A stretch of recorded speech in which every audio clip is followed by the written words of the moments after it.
about to hear a revolution in talk radio, Liberty Talk Radio, where the critical thinking will defrag your mind of propaganda-ridden viruses induced by mass media news programming.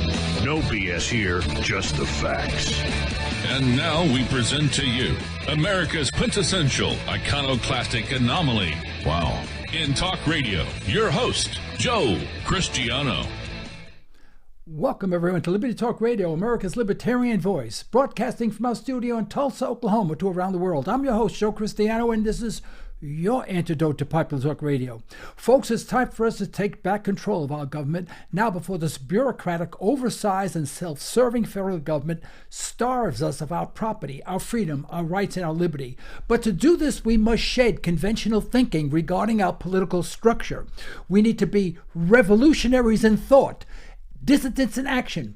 Only after we recognize what our government is doing to our freedom and our Constitution will we start taking it back. And this program is always just about that.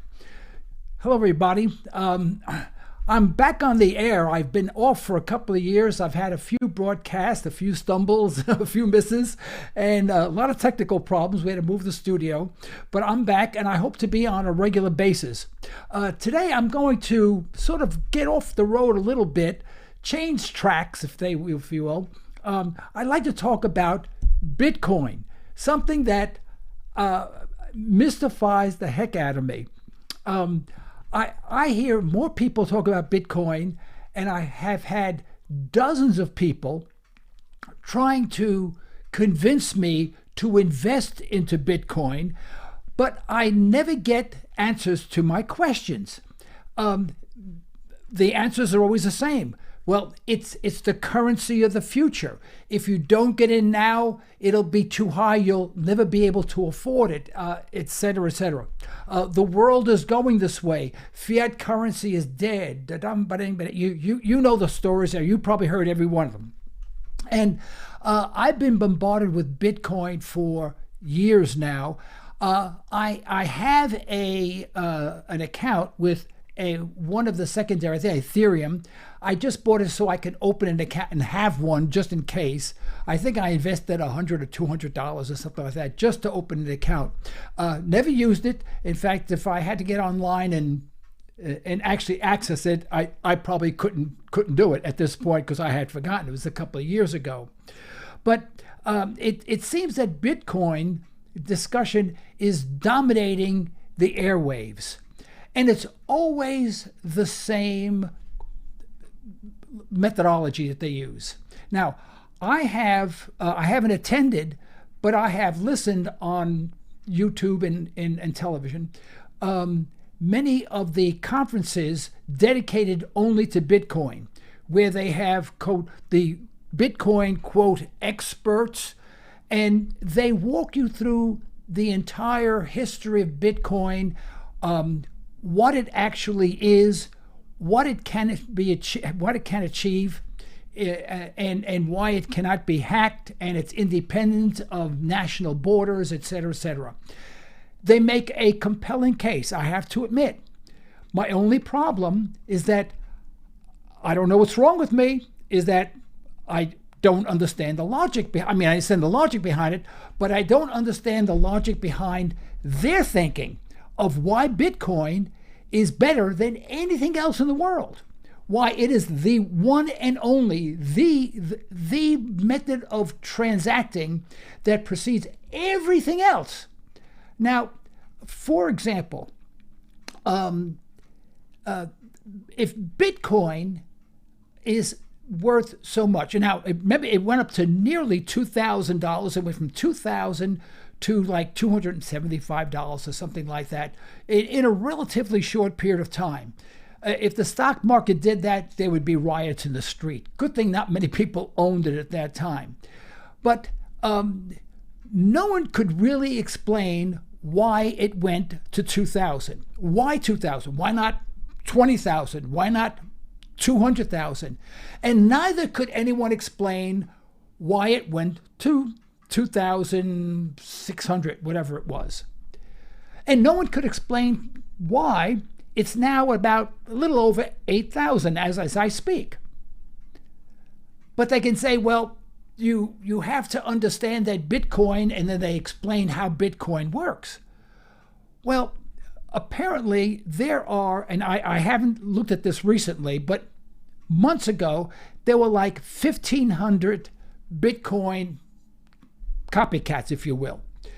And each one of them, now some of them are not legitimate, some are just goofy, things, and they're fake, basically. But many of them are real. For example, Ethereum is real. Now, if something is worth a lot of money, it has got to be unique and it cannot be copied. If you had an original painting of the Mona Lisa, it would be worth millions of dollars. I have no idea what it's worth. Let me give you an example. I'm a car guy. I used to drag race and stuff like that. And at the age, I'm 76, I want to go back to the drag strip. That's my only dream in life, is to go back to the drag strip. I'll have to go to a bracket racer. I can't do anything really fancy these days because I'm getting too old for that. But I used to be a street racer before there was such a thing as a street racers. This was back in the late 1950s, right after the flathead engine era. Anyway, but if I owned a rare car today, and obviously it could not be duplicated because it's an original rare car, it'd be worth a fortune. I recall recently watching a car auction. I don't watch them that often, but every once in a while I have nothing better to do and I'll watch a good car auction. Now this one was a high-end car auction, and excuse me if I'm wrong, but I believe it was like a 1975 Ferrari, and I'm not really sure if that was the year, but it was a Ferrari. And it wasn't particularly good looking. And I said, geez, that's an ugly looking Ferrari. It wasn't particularly good looking. I said, it'll never sell. Now, this was a high-end auction because the auctioneer had a British accent, and it was a real fancy place and whatever. And it went up, and I was right. It didn't go it went for $49 million. I couldn't believe it. I said, why would you want to drive around in an ugly car? To me, it was not. I could go out and buy myself a brand new Chevy Camaro. It's a better looking car than that, And it was $49 million. Well, it was $49 million because it was scarce. And there was a desire for people to own a quality car with a history behind it, with a company that noted to making the best cars in the world. And there were only 3 in existence. And each one of those multimillionaires bidded the price up because they wanted it. Now, I tell you that because it's such an extreme situation that I didn't participate. I was watching on television that I saw firsthand. No one told me this. I saw this and I was shocked. My point being is that if Bitcoin can be worth hundreds of thousands, millions of dollars for Bitcoin, it's got to have one ingredient. It has to be rare. It has to be something of fixed value. Now they say, oh, Joe, there's only so many million Bitcoins out there and that's it. But that's not true, because Bitcoin is only a name. It's not a brand. It's a name of a system that is used to transfer money from point A to point B. There happen to be hundreds of different transfer lines from point A to point B. They're just not called Bitcoin. They're called Ethereum. There's a million other names for them, and some are goofball ones and some are fake, Now, let's take that Ferrari, for example. Let's assume that Ferrari was not one of 3, was one of 3 million. How much do you think that Ferrari would have gone for? Well, I suspect it probably would have gone for a few $1,000s. Same car, same condition, same everything, same location, same time, probably a few $1,000s, maybe $20,000. I don't know. No one knows until you go to an auction and But if he said, "Oh, here's one of 30,000," no one would be interested.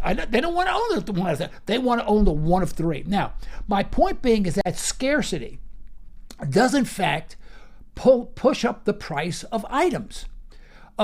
Anybody who trades cars or whatever, knows that if you have yourself a certain Camaro with, 1962 Camaro or 69 Camaro that's only so many on the production line of this color, etc., it demands a tremendous price. Now, with Bitcoin, they say, well, it is scarce. There's only so many million in existence. But then there's Ethereum, and then there's 1,000 or 2,000 other Bitcoins, cryptocurrencies out there that perform the same service that you don't see, you don't hear, you can't touch or anything like that, but you just use it to transfer money from point A to point B. So why aren't they all priced the same? Why is one in order to transfer money cost you $8,000?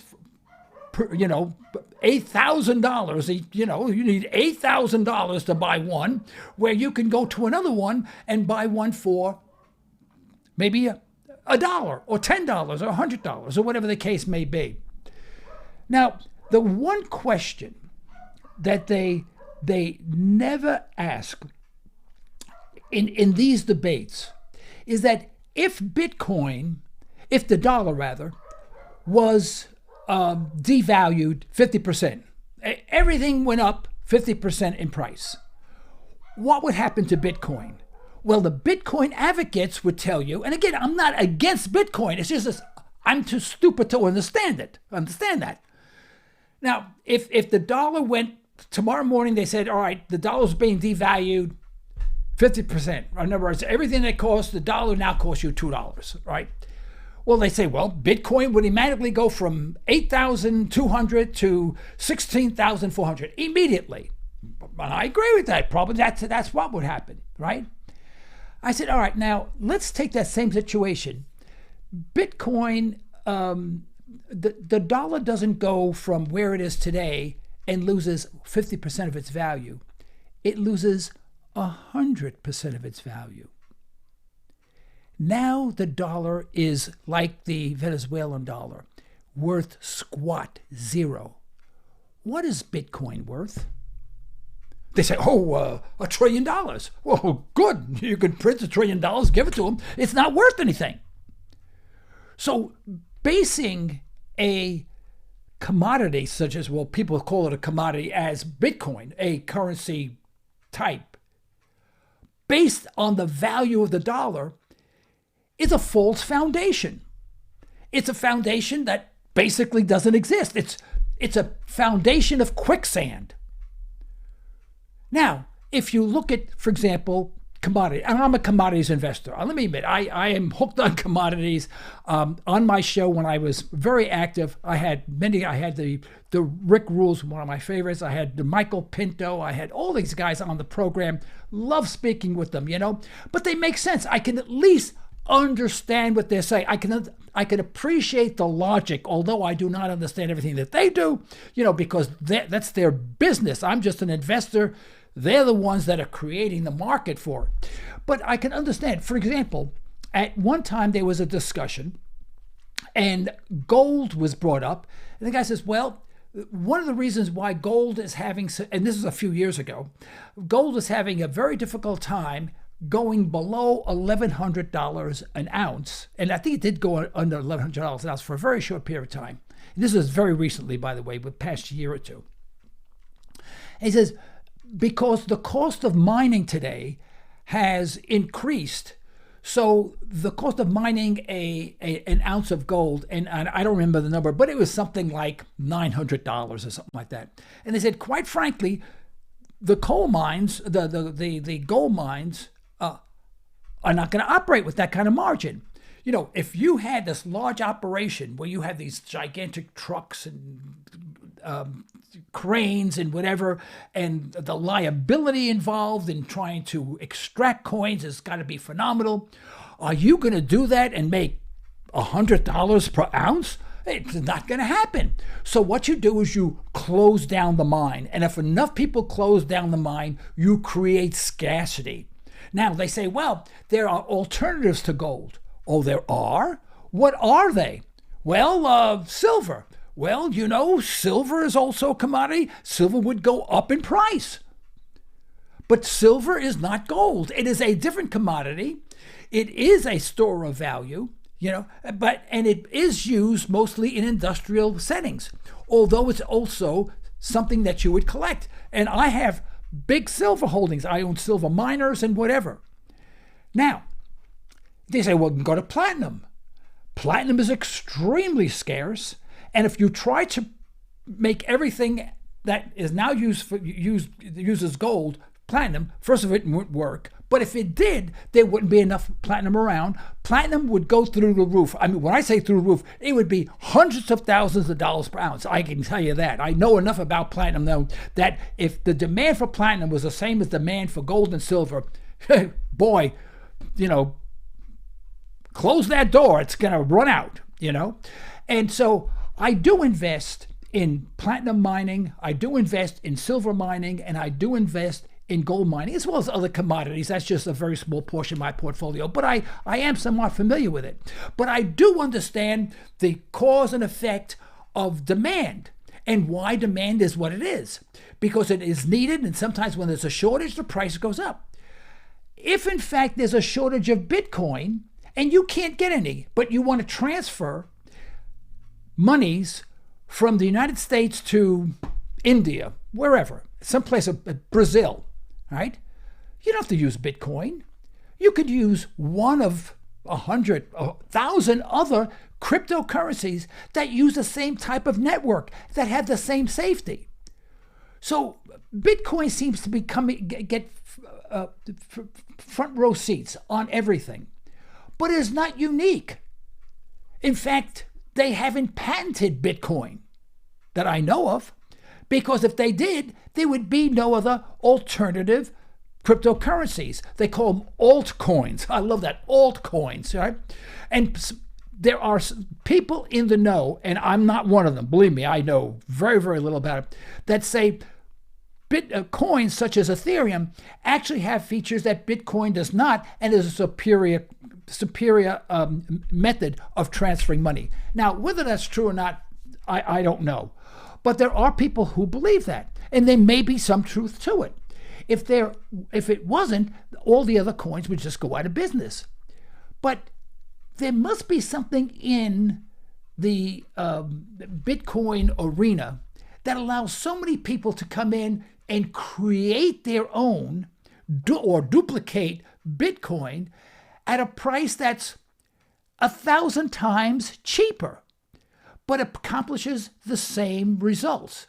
Now, I know what the people are going to say. They're going to say, well, Joe, the reason why people don't use, the altcoins is because most people accept only Bitcoins. They don't accept the altcoins. Well, that's just a matter of definition. If people start buying a lot of the altcoins like Ethereum or whatever they are, and people want to spend their money, the sellers would set up a altcoin receptacle, what's the word I'm looking for? A receiving base for it, so that they can trade. They don't care what they get, provided what they receive can be exchanged for something else of value, meaning another currency or another altcoin. So, but that question, the question of what happens if it goes down in price, people say the price goes up, but what happens if it goes to its intrinsic value of zero? And no one has ever asked the question, and no one has ever able to my knowledge, been able to answer the question. So in my case, they can talk for hours on the technology and how it's going to take over the dollar and all this other stuff. And they may be right. I'm not anti-Bitcoin. I'm anti-illogical thinking. And we're not getting that.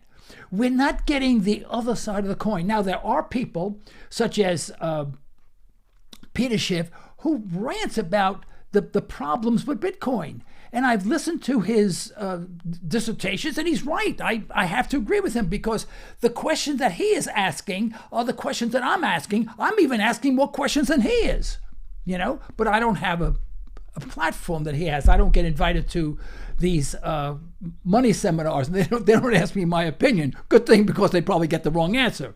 But my point being is that before we talk about items of intrinsic value, we have to define what that really means. And no one has ever brought this up yet that I know of, is that what happens if there's some sort of internet power outage where all of a sudden, zip, you can't transfer. I mean, you press the button and say, all right, send this Bitcoin amount to Indonesia, whatever it is, and it comes back and goes, boop, boop, sorry, cannot do. What do you do then? Who do you call? Do you call the local Bitcoin office and say, by the way, my Bitcoin wouldn't go through? No, you're lost. It's gone. It's finished. It's over. No one understands it. No one, absolutely no one understands. Maybe a few people know it. But if there is a glitch somewhere and you have $10,000 in Bitcoin, you stand a good chance of losing $10,000 in Bitcoin. So I don't think it's riskless. I don't think it's even logical. Now, I'm not saying that someday we will not have a universal way of transferring without sending dollars in the mail or without going through a bank. I'm not saying that at all. I think that's going to come. That day will come. And that day will come where we will be on a computer and say, beep, beep, beep, beep, beep, right? And bingo, it'll get paid. But there will always be alternatives. Once they say there's only one, you have at least be skeptical. And I am incredibly skeptical of Bitcoin because I don't understand it. Now, I know many people out there who are listening to this program saying, well, Joe, the reason why you don't understand it, you're stupid. And maybe you're right. Maybe I'm just too stupid to understand it. But, and maybe I've been a commodities guy too many years to appreciate the fact that something that has no intrinsic value could be valuable. I haven't seen that yet. Nothing's been proven yet, but maybe that's my problem. I wonder how we arrive at the price of Bitcoin. 8,000, 8 million, 800, $8. Where? Now, for the price of hard commodities, copper, whatever, there are so many mines, and if a mine closes down because of an explosion or a strike overseas, the price of copper goes up. You can understand the supply and demand. But with Bitcoin, what supply and demand? No one knows everyone knows what the supply is. No one knows what the demand is. You can't have half and not the other. It's like, I have a car, but it has no engine. It runs real well. You have to have all the components, and we don't have all the components. Well, to sum up, folks, I guess I'm just not smart enough to understand it. Now, if you can explain it to me, you can send me an email to my email address is comments@libertytalkradio.com. And please, if you do, save the computer jargon. Make it real simple. I'm just not that smart. All right? Just make it simple. Show me I'm absolutely wrong, but make it a compelling reason. Not I'm wrong because I'm wrong because I'm wrong. It's not going to help me. It's not that I'm anti-Bitcoin, anti-cryptocurrency. In fact, I think cryptocurrencies are good. I think a monopoly on cryptocurrencies, I think, is a big mistake. And with that, I'll close this broadcast. I'd like to thank you for my sponsors for their financial support. I'd like to thank you for listening in. You can further the cause of liberty by recommending this program to your friends and let us hear from you. Our email address is comments@libertytalkradio.com. Until next time, stay well, stay tuned.